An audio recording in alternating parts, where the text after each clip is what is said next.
Welcome to the Houston Roundball Review Takeover of the Lunch Break, powered by JM&E, and also, of course, courtesy the BS3 Network. You're watching this show on YouTube, Twitch, Twitter, Fire TV, and Roku, courtesy of BS3 TV. I am KG Chris Gardner, owner of the Houston Roundball Review. If you have a Roku streaming device, just download BS3 TV. If you don't, you can go to bs3network.com or you can go to bs3tvlive.com. I'm happy to be here. I wasn't sure I would be here. Honestly, last Thursday evening, I hid in the closet as that windstorm derecho blew through H-Town, Fifth Ward downtown, shattered glass on a window, had 2 trees fall on my car. Miraculously, they kind of, I guess, were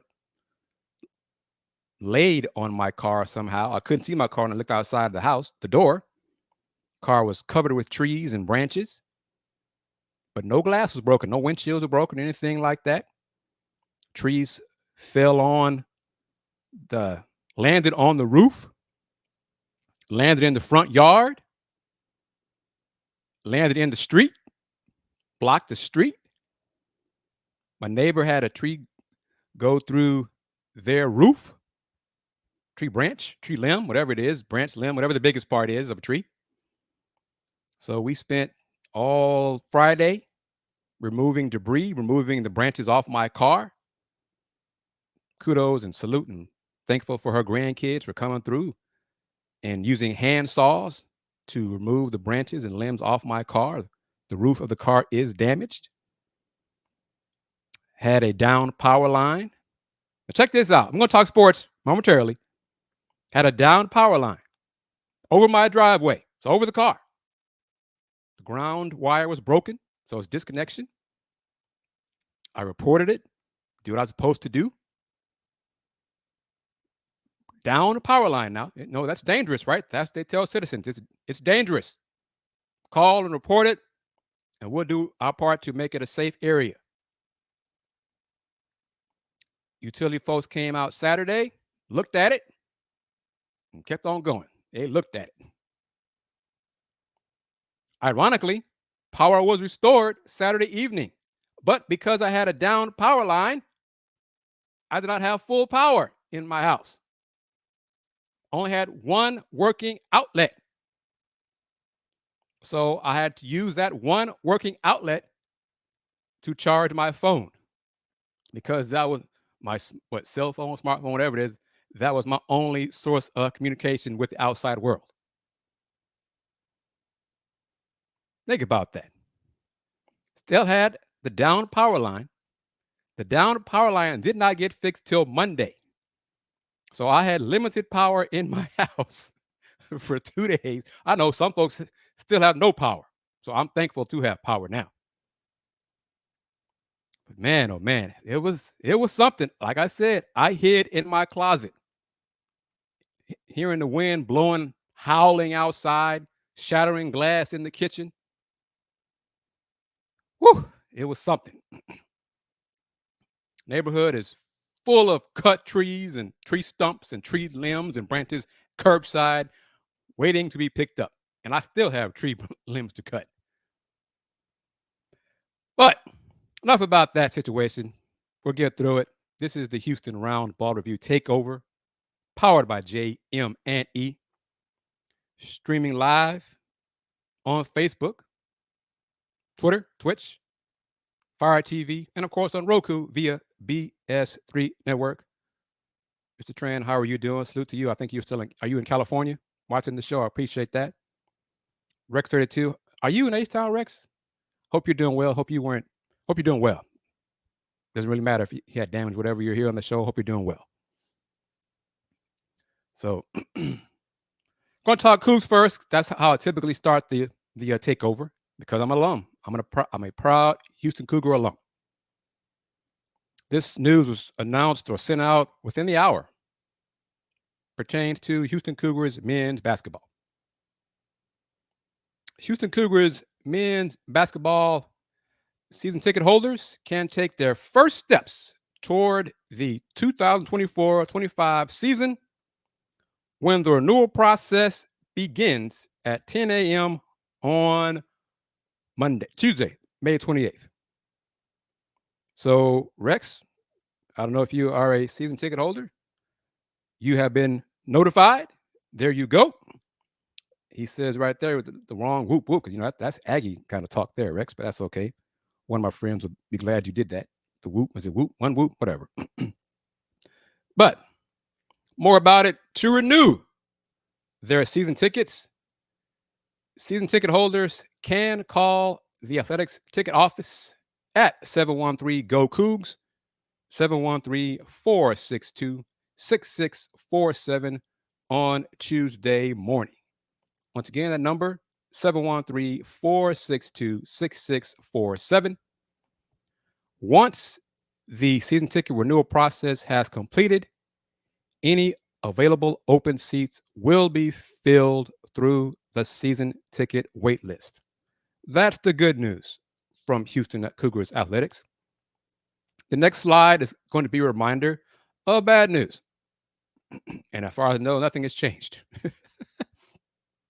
Here's a reminder of the lack of success of Houston Cougars baseball this past season. 7-19 in the Big 12. Did not qualify for the Big 12 baseball tournament. Softball went 4-23 in the Big 12. Lost on day one of the Big 12 softball tournament. Tennis team winless in Big 12 play. Houston has announced a change in leadership. They have not made a new hire. They have not yet made a new hire in softball or decided to make a change in leadership. I did not expect them to announce a change in baseball leadership. I mean, after all, they gave Todd Whitting a 3-year deal in January. So he must be doing something right. Yeah, okay. Yeah, on that one. Oh, it was injuries this year. Yeah, okay, whatever. Who's in charge? Same folks say we want to compete for championships, but you may do nothing in anything besides football and men's basketball. Okay, whatever. Texas Southern women's basketball posted on Instagram again. Instagram. Don't really do it on the website, and not much activity on the Texas Southern women's Twitter account, but on Instagram. Treasure Thompson, 6'2", senior from Eastern Michigan, has signed with TSU, Coach Vernett Skeet, this past season at EMU. 22 games played, 5 starts, averaged 5.7 points per game, 4.7 rebounds per game, in 18 minutes per game. She did not play in the 2022-23 season. At EMU 21-22, 19 games played, 1 start. She was at LSU in the 2020-21 season, but she only played 6 games and then decided to transfer. So she's been at LSU, Eastern Michigan, and now she will have her final season in Third Ward at Texas Southern. This info I read off my phone last Thursday. Here's the slide and info for it. Rice Owls men's basketball, Coach Rob Lanier and staff signed 6'9", 220. He's a freshman. Will be a sophomore in a month or so. Jimmy Olodokun Jr. He's transferring from USD San Diego. Played in 31 games, started 13, averaged 5.7 points per game and 3 rebounds per game, shooting 49.1% from the floor. He will have 3 years of college eligibility for Coach Lanier and the Rice Owls. Oh, let me say this. I forgot to mention this as part of the Houston Cougars men's basketball ticket info. The good news about Houston Cougars athletics. Here is some irony. I forgot it when I saw when Tran mentioned this about the Rockets. Here, and of course, I like what he posted. This. As a reminder, everyone, hit that like button on the YouTube video while you're watching this video on the Houston Roundball Review YouTube channel. Hit that like button, subscribe to the channel, hit that bell as well so you can receive notifications when new vids and new content is posted on the Houston Roundball Review YouTube channel. Tran posted this. Houston, as in the Rockets, should trade the third pick. Oh, reminder, as I clear my throat, you should be drinking your favorite beverage out of your Houston Roundball Review mug, like I am. Get you a mug, pour your favorite adult beverage in there, and enjoy as you watch the shows here on this channel. Ironically, ESPN's draft experts, Jonathan Givony and Jeremy Woo, I think they posted their first mock draft on Wednesday, May 22nd. They have the Rockets selecting Reed Sheppard from Kentucky, 6'2", superb shooter. Superb shooter. I still think three's too high for Reed, but he is a hell of a shooter though. But the interesting thing in there, Mr. Tran, is where they had Jamal Shead going in their mock draft, and to whom they had, which team they had picking Mr. Shead. Rex, Mr. Tran, everybody watching on Roku, on BS3 Network, or on Facebook, YouTube, Fire TV. Which team do you think the ESPN draft guys, Jonathan Givony and Jeremy Woo, had selecting Jamal Shead? You ready, Tran? You sure you're ready? You sure? Bingo! With the 53rd pick in the second round, the Detroit Pistons, according to Jonathan Givony and Jeremy Woo, will select Jamal Shead from Houston. I saw that this morning, and I laughed out loud because I was like, "Hey!" That's where I was going, Rex. I was going, might as well. The Detroit Cougars North, whatever. When they come to town, add Jamal to the list of former Cougars who I'll interview when Detroit comes to town. I was like, so hey, if it happens,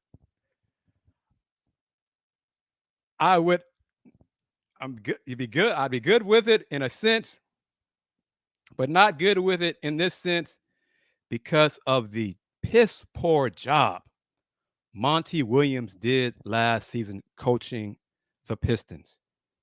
He seemed to coach like he had no idea what the hell he was doing with the talent on his team.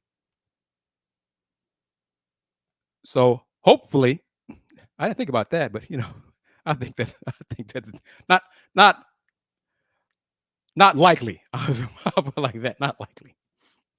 Oh man. Fagan wrote about last week about some folks have Jamal going late first round. I hope he does. I hope he does. I doubt it because there are other 4-year guys, veterans who are probably taller and fit that quote unquote NBA mold of first round picks, and Jamal doesn't do that. I still believe Jamal is going to have a long, successful NBA career, but not as a first round pick. Cade is not overrated. He had a hell of a season last year. Nobody knew it because the team sucked, but he had a hell of a season. Mr. Ivy, Detroit is going to make some trades, and there will be a talent upgrade on the roster. Not sure if there'll be an upgrade in head coaching, because that might be the thing holding them back. But anyway, different news, more news. I got a lot of info to squeeze in these next 40 minutes. NBA formalizing deals with Disney, Amazon, NBC. This info is courtesy of Tom Friend at Sports Business Journal. Article from Tom. The NBA is formalizing written contracts with Disney, NBC, and Amazon this week, with sources calling it the final stage of media rights negotiations that may inevitably lead incumbent Warner Brothers Discovery to take legal action. Industry sources believe ESPN will ultimately pay $2.8 billion annually, though other sources insist it is still an early reported $2.6 billion for the league's quote unquote A package, which includes the NBA Finals, a conference final, weekly primetime games, the WNBA, and likely shared international rights.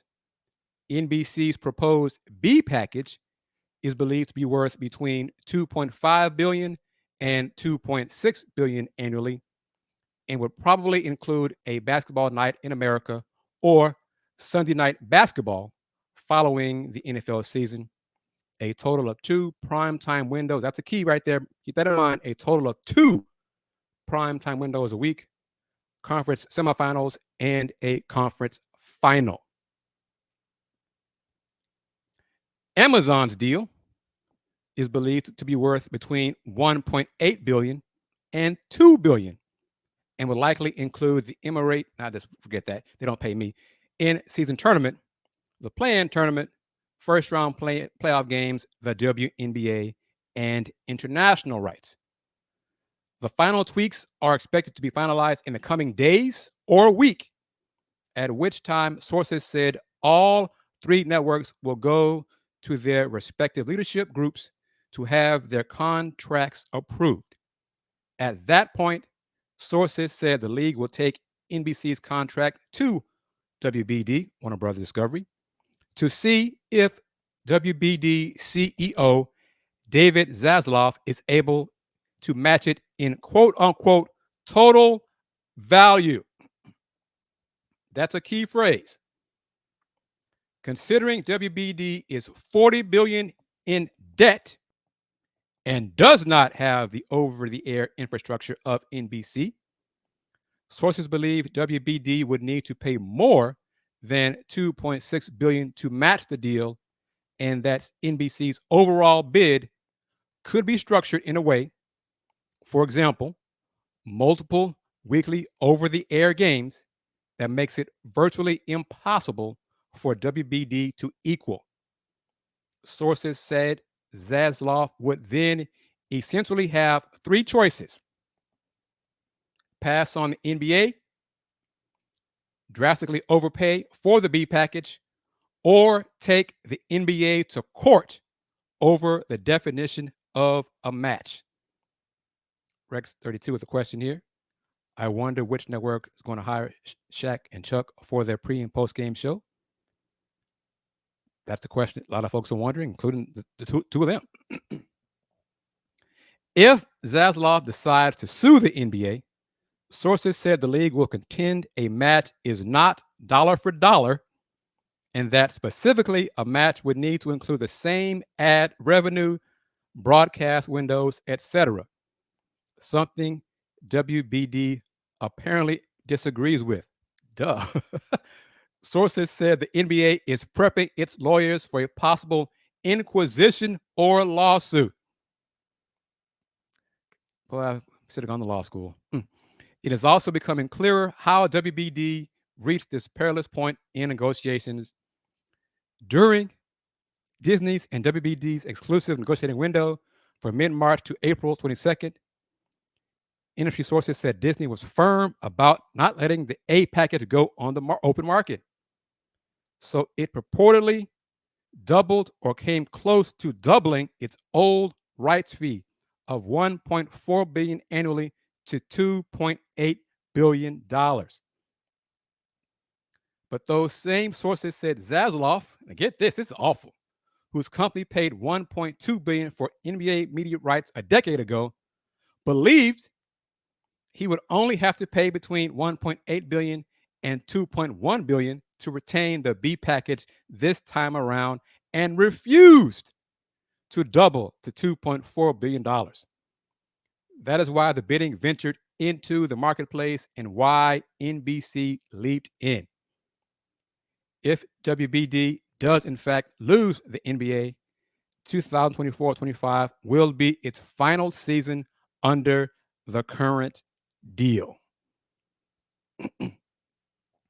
I say all that for this slide right here coming up. The impact on NBA player salaries, the impact on the team salary cap.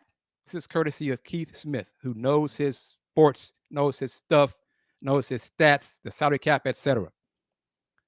The NBA getting $7.7 billion per year for media rights will likely lock in 10% cap growth. That is the max the cap can go up per season starting in 2025-26. If so, the cap will top $200 million in the 2028-29 season. That's per team. A 35% max salary that year projects to be $72 million for 1 year of playing NBA basketball. The 5th year salary on that max deal, $95 million. Total value of that max deal, 5 years, $419 million. Can you imagine an NBA player getting $95 million for a 1 year salary? $95 million for being elite at putting the ball in the hoop.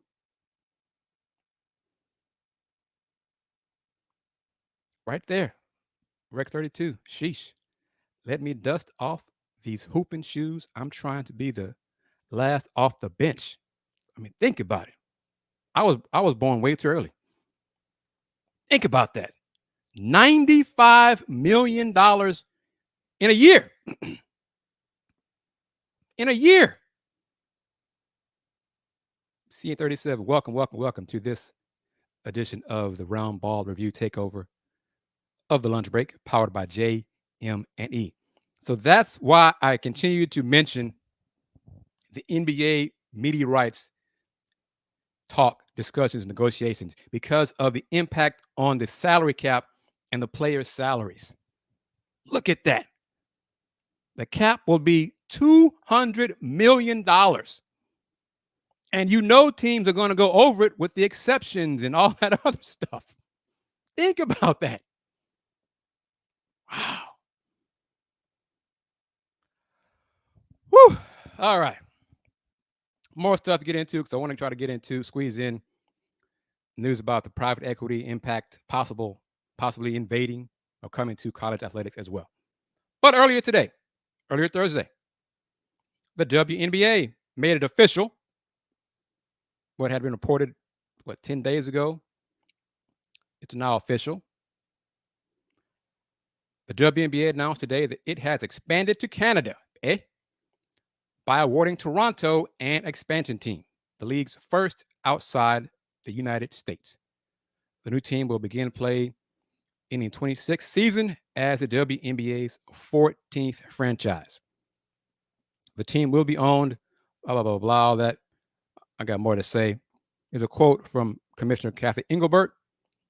Bringing a WNBA team to Toronto represents an important milestone for our league as we continue to expand both domestically and outside the United States. With Larry Tannenbaum's distinguished record of leading successful sports franchises and Toronto's appeal as a dynamic, diverse city that cares deeply about the game of basketball, we are confident that this new team will thrive as a first-class WNBA organization and become a great source of inspiration and support for the Toronto area community and across Canada, end quote. And a quote from Mr. Tannenbaum who's on the Toronto Board of Governors, all that man, money man behind the deal. Today is a game-changing day, not only for women's basketball, but also for sports in Canada. This franchise will be Canada's team, and we are so excited to unite the country and inspire pride and passion in fans from coast to coast. The team will play its home games at historic Coca-Cola Coliseum at Exhibition Place in downtown Toronto. It is expected that additional games may be played at Scotiabank Arena and across Canada. I'm not doing that. But anyway, the team has also committed to building a new state-of-the-art, that's important, practice facility that will be dedicated to the team and community initiatives. So that's good. All right. The Indiana Fever, New York Liberty played on Saturday. The most viewed WNBA game on ABC ever. 1.71 million viewers. Viewership peaked with 1.96 million viewers. Second game of the doubleheader. Los Angeles Sparks versus the Los Angeles Sparks versus the Las Vegas Aces. 1.34 million viewers. For the most viewed opening weekend doubleheader ever on ABC. The Sparks versus Aces game was the third most viewed WNBA game on ABC ever. Kudos to Caitlin Clark. But here we go. Let's get into it. These next 28 minutes. I'm going to go right through it. May not take a break bottom of the hour. Go straight through. Private equity set to enter college sports for first time in NCAA history. On Wednesday, Redbird Capital Partners and Weatherford Capital, of which former Florida State quarterback Drew Weatherford is a partner, announced the launch of an investment arm intended to infuse capital into athletic departments. Collegiate Athletic Solutions, CAS, plans to offer $50 million to $200 million in each department, according to the Wall Street Journal. $50 million to $200 million in each department. That might be enough to get some folks to say, where do I sign up? Quote, the paradigm shift we are seeing in the collegiate athletics ecosystem is similar to the ones we've seen with media distribution models, collective bargaining rights, and premium hospitality. Founder and managing partner Jerry Cardinale said, CAS addresses athletics department's need for near-term capital with additional operational expertise across strategies that can improve competitive positioning. End quote. This might be different. Y'all give me thoughts on this. And I'll have more info via Ross Dellinger momentarily. The firms aren't investing in exchange for an ownership stake, however. CAS will provide capital to athletic departments and only expect a return based on how much revenue or profit the schools can generate from those investments. Redbird and Weatherford will advise athletic departments and schools, they said, but also will not require any sort of official in-house position. College sports administrators appear to have mixed feelings on the subject. While outgoing AAC Commissioner Michael Resco has expressed concern about the idea, he downright hates it. Incoming AAC Commissioner Tim Pernetti has already signaled interest. There are positives, Tran. There are positives. The immediate cash flow is a plus for athletic departments wondering how they'll cough up an extra $20 million per year. Houston, for example. Schools will also get access to counsel from successful firms well versed in the greater sports landscape. But there is a concern about the general nefarious reputation of the private equity industry.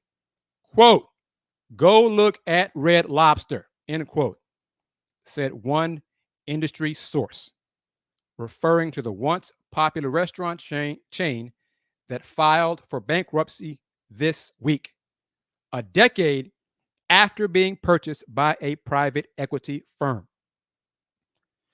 The Red Lobster deal was, however, structured differently than the proposed deals between Redbird Rutherford and athletic departments. Does that matter to you, Mr. Tran? While the Redbird Rutherford investment arm might be private equity's inaugural foray into actual athletic departments, the greater college sports industry has already become entangled. Third-party companies participating in college sports, such as Legends and one-team partners, have accepted investments. As for where the House settlement stands, you know about that. The Big 12 and ACC voted to authorize the agreement Tuesday. The Big 10 voted to agree Wednesday, waiting on the SEC and the Pac-12 to make their votes official today, Thursday. The NCAA Board of Governors last evening voted to approve it. It was not unanimous, but revenue sharing is coming to Division I college athletics. It's coming. The student assets are going to receive a share of revenue, even if they aren't, quote unquote, employees or are not unions. The agreements that the conference offices, bigwigs have approved, that the NCAA Board of Governors approved. They're doing this as a settlement that they hope the judge will agree to avoid more and higher monetary damages in the future. So they are really acknowledging that they have a losing hand in court. And if they go to court and lose again, it will cost the NCAA more money. So just keep that in mind.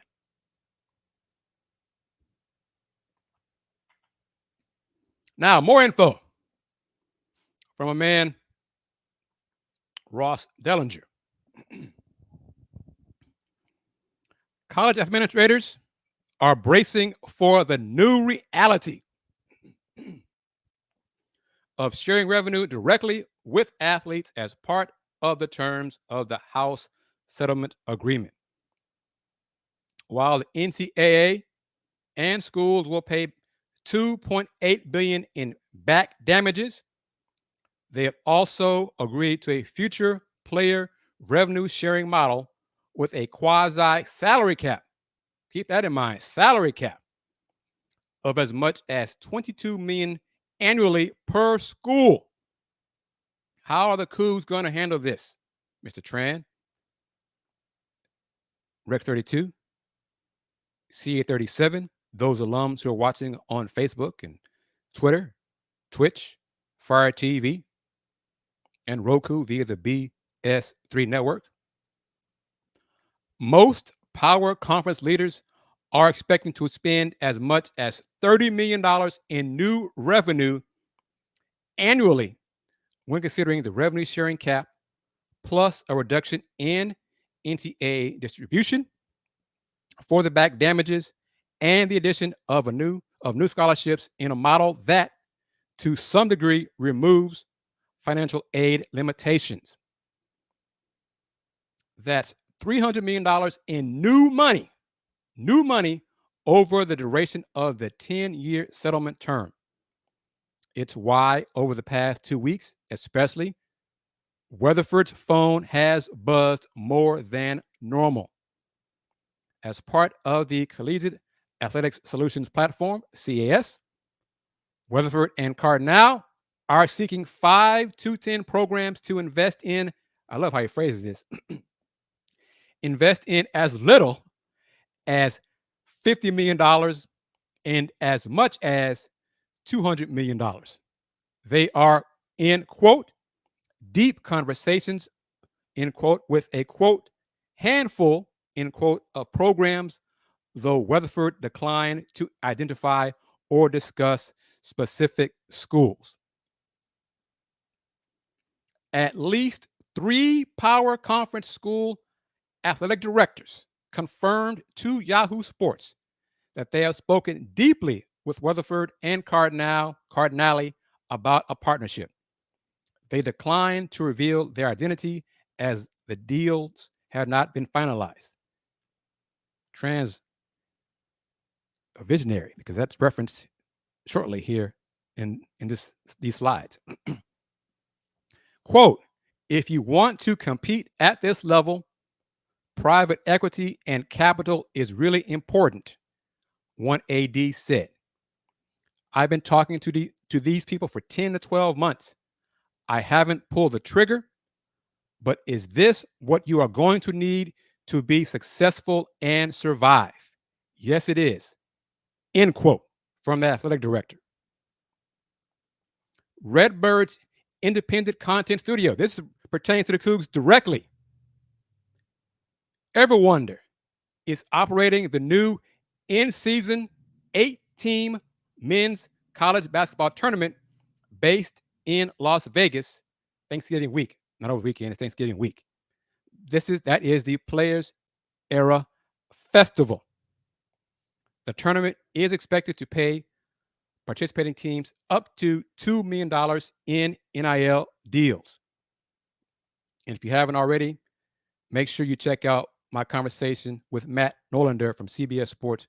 Matt does a great job providing more details about the Players Era Festival. So just go to the Houston Roundball Review, subscribe, get all kinds of content and info here on the Houston Roundball Review YouTube channel. It's a great point here also from Rex. It's crazy how that once we entered the Big 12, the whole college athletic landscape has changed. Weatherford describes CAS as quote unquote private capital, not equity. Okay, so semantics, but there is no ownership here, he says. Schools have the freedom to be flexible with the $50 to $200 million lump sum. It is meant to be spent with existing other capitals. Think traditional debt, booster donations, and bonds to offset expenses such as athlete revenue sharing, coaching salaries, and facilities improvements. But the freedom is theirs. The CAS project does not require a management role inside the athletic department, as private equity often does, he said, though they would aim to be advisors to presidents and athletic directors in managing revenue growth. After all, they do have an incentive to see increases in a department's revenue. They earn a percentage on any new annual growth. Over a 10 to 20 year period, that percentage decreases from perhaps 22% in the first few years to 2% by its end, as the firm meets its original principal investment. Weatherford describes this as taking a quote unquote revenue royalty. What do you think about that? If there is no growth, the firm does not take a cut. Rex 32, Mr. Tran, I think that's legit. Quote, they are not mandated to pay us back the money we give them, end quote, Weatherford said. These capital firms are built around investing wisely in revenue generating entities. Why take a risk on the unstable situation in college sports if you aren't guaranteed a profit? Quote, I deeply, personally believe in college athletics. As an ex athlete, I owe a lot to it, and so does my family. We believe in college athletics. Tran, here you go.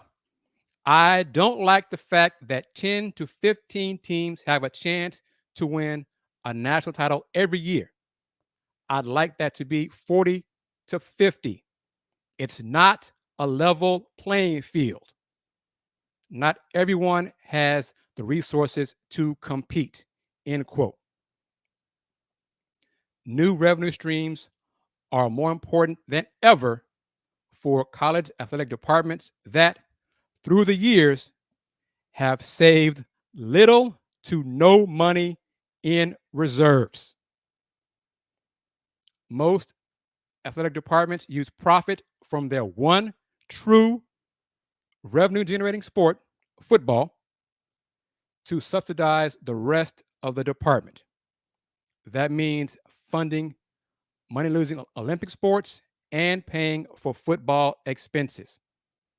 Over the years, fueled by multi-million dollar TV contracts, athletic departments at the highest level became flush with cash. Unable to directly compensate athletes and situated in a competitive environment, departments pump the excess cash into gaudy facility projects and million-dollar coaching and administrative salaries in an effort to compete with their rivals on the recruiting trail. The result? Many schools are hampered with significant debt that continues to expand as the arms race for facility upgrades and coaching salaries plods onward until perhaps now. Schools will be permitted, not required, to pay athletes directly. The facilities arms race is quickly evolving into one solely focused on compensating athletes. So, my question to everyone watching, if your alma mater, if the Houston Cougars, University of Houston, wherever it is, your alma mater is part of the Power Four, you believe Drew Weatherford when he says they are not mandated to pay us back the money we give them? That's a quote from him, from Drew Weatherford. Would you want your alma mater to partner with CAS, a private equity deal? Strand says he likes it. CA37 says could be a deal with the devil. Could be. You know, there's going to be a devil in the details. But if you, let's these final few minutes of the show, focus on Houston, University of Houston. This is definitely important. Got to do this. Got to have your lawyers go over every I, T, dot those I's, cross those T's.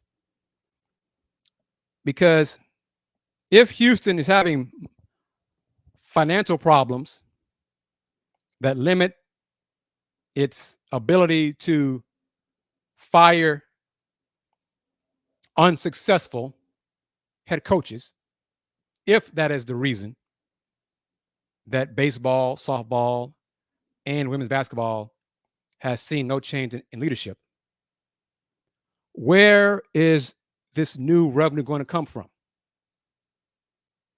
Is it going to come from donors? Is it going to come from Tillman? Are there other Tillmans out there? I choose to believe there are additional wealthy alums besides Tillman. But where is this new revenue going to come from? It's not just by being a member of the Big 12. Will TDECU Stadium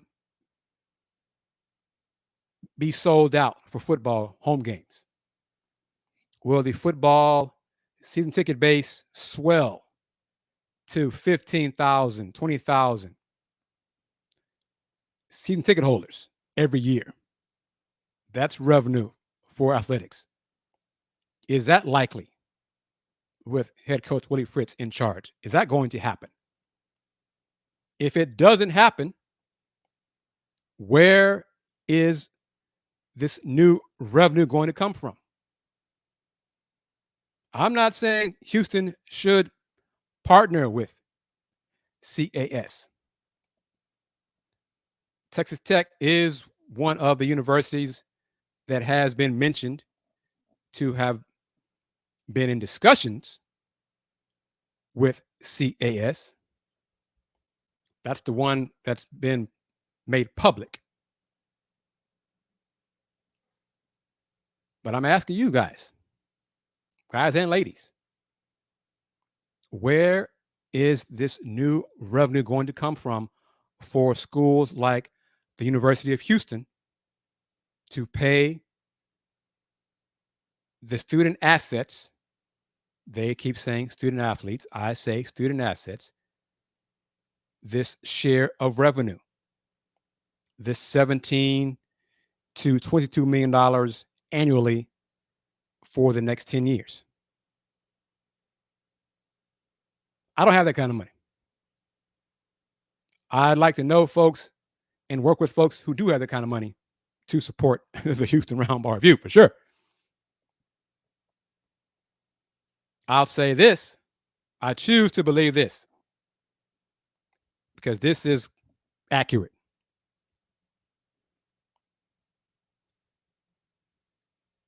The Houston administration, I hope they had the foresight to realize this was inevitable. Folks were talking about this 4 or 5 years ago about revenue sharing for athletes. It was coming. It was coming down the line. But I hope President Couture, Chris Pesman, Tillman Fertitta, board members, I hope they planned ahead, had their eyes wide open to realize, look, we're now in the Big 12. We are going to do whatever it takes to stay in the Big 12. If that means $20 to $30 million annually for the next 10 years to the players, so be it. We're going to get it done. I hope that is what they saw 3 years ago. I hope they aren't shell-shocked about this and cowering behind closed doors. Oh my gosh, what the hell are we going to do now? I'm choosing to be positive. That's a rarity for me. But I'm choosing to be positive that they are prepared for this. Do I have a lot of confidence in them for doing the right thing? Hell no, of course not. Because as Mr. Tran says and has said for a year, how long have you been saying this, Tran? 2 years? 2 years? As long as I've been saying it, almost. But Ronald Hugh, he's not going anywhere. They're not going to fire him. If it hasn't happened by now, it won't happen this summer. It won't happen this season.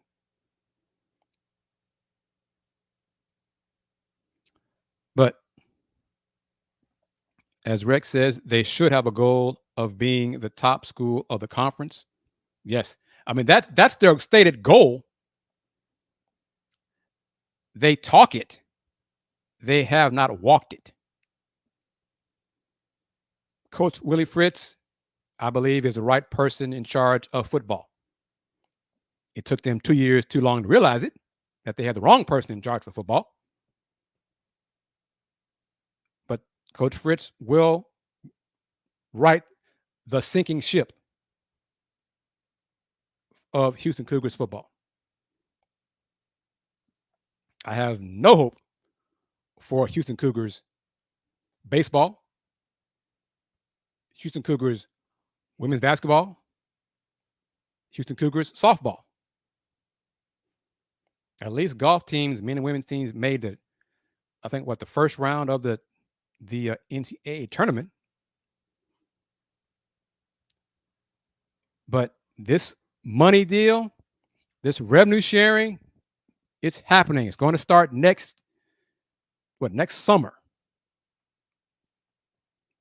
I hope the people in charge of my alma mater are prepared and have their ducks in the right rows to get this corrected. So I hope they're finally being proactive when it comes to revenue sharing and not reactive. This is a big deal. Being in the Power Four, being in the Big 12, because more changes are coming. Consolidation is probably coming at some point in the future. The Super 2 is going unchecked, all because of football. Super 2 going to have 20, 22, 24 members, even though you only play 12 regular season football games. You're going to expand to twice as many members than you have football games in a season. But that's okay. We're going to do it because we can. Not because we should, but because you can. Because the TV networks are going to say, yeah, we'll give you money. We'll keep giving you money. We don't care about Vanderbilt and Northwestern and Houston and Baylor and TCU. We don't care about them. And the fans are too blind to realize what we're doing to them. They don't care either. They'll keep spending their money. Oh, as long as it's not my school getting cut. Oh, I don't care what happens to football. And that's what you get. Because a long time ago, I thought the consumer was always right. That's what I thought. That's what I was taught growing up. So if enough fans years ago would have stopped falling for this greed and took a stand, maybe some of this stuff would have been nipped in the bud years ago. But that horse left the barn a long time ago. So back to it. Wrap it up with good news or noteworthy news, if you missed it. Houston Cougars men's basketball season ticket holders can take their first steps toward the 2024-25 season when the renewal process begins at 10 a.m. Tuesday, May 28th. To renew their season tickets, season ticket holders can call the Athletics ticket office at 713-GO-COUGS. That's 713-462-6647. Once again, 713-462-6647 on Tuesday morning. Once the season ticket renewal process has completed, any available open seats will be filled through the season ticket wait list. And I hope they have more than one person answering the phones.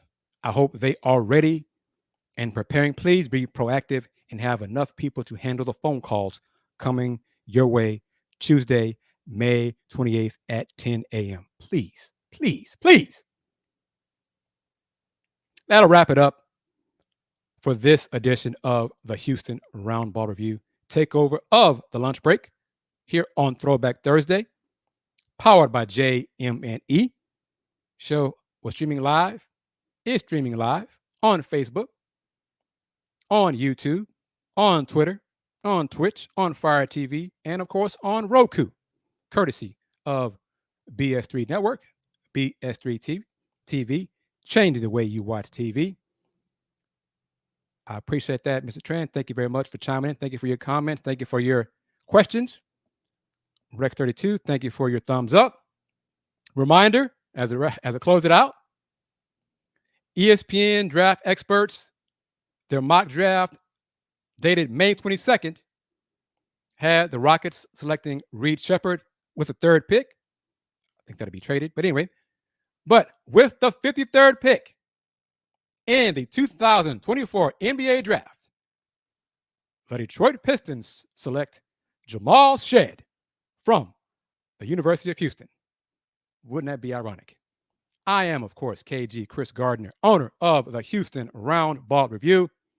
Reminder, or if you are new to the show, if you're new to the Houston Roundball Review on YouTube, become a subscriber to the channel. Hit that like button, hit that bell so you can receive notifications when new content is posted, like my interview with Vic Schaefer. Vic Schaefer, head coach of Texas Longhorns women's basketball. Yes, I spoke to Coach Schaefer.